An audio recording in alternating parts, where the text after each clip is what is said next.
5,000 MBBS চিকিৎসক নিয়োগের উদ্যোগ গ্রহণ করা হয়েছে। জটিল রোগের বিশেষায়িত চিকিৎসা সহজলভ্য ও সুশৃঙ্খল করার লক্ষ্যে প্রতিটি জেলা হাসপাতাল ও সংশ্লিষ্ট সকল উপজেলা স্বাস্থ্য কমপ্লেক্সকে সমন্বিতভাবে একটি পূর্ণাঙ্গ সেকেন্ডারি স্বাস্থ্যসেবা ইউনিট হিসেবে গড়ে তোলা হবে। উপজেলা স্বাস্থ্য কমপ্লেক্সগুলোতে শয্যা সংখ্যা বৃদ্ধির পাশাপাশি মা, নবজাতক, শিশু ও প্রজনন স্বাস্থ্যসেবা এবং ফিজিওথেরাপির ব্যবস্থা থাকবে। সার্জারি সহ জটিল ও বিশেষায়িত চিকিৎসা সেবা জেলা সদর হাসপাতালগুলোতে কেন্দ্রীভূত করা হবে। Coronary care, kidney dialysis unit ইত্যাদির ব্যবস্থা থাকবে।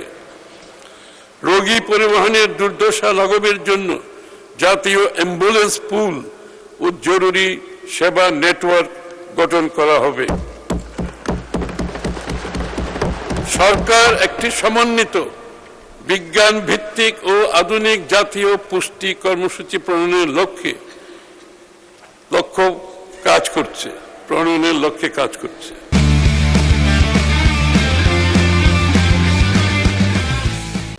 5 বছরের নিচের শিশুদের খর্বাকৃতি স্টান্টেড চিলড্রেন মোকাবেলায় সরকার বহুমুখী ও বহু খাত ভিত্তিক একটি সমন্বিত জাতীয় কর্মসূচি বাস্তবায়ন করবে। For stunted children API active pharmaceutical ingredient, শিল্প পাক সহ প্রয়োজনীয় অবকাঠামো, গবেষণা, বিনিয়োগ ও নীতিগত সহায়তা অব্যাহত রাখা হবে।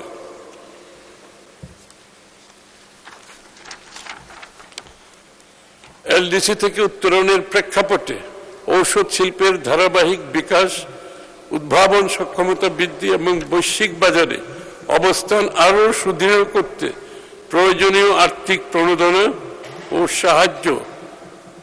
সহায়ক নীতিমালা সুবিধা প্রদান করা হবে।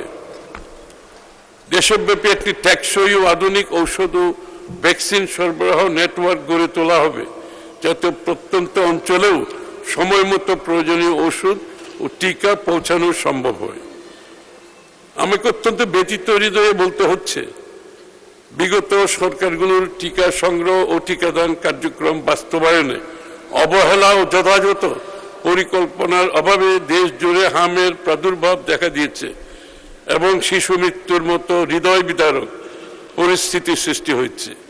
এই পরিস্থিতি মোকাবেলায় সরকার দ্রুত পদক্ষেপ গ্রহণ করে প্রথম 100 দিনের মধ্যেই প্রায় 100% শিশুকে হাম, রুবেলা টিকা প্রদান করেছে।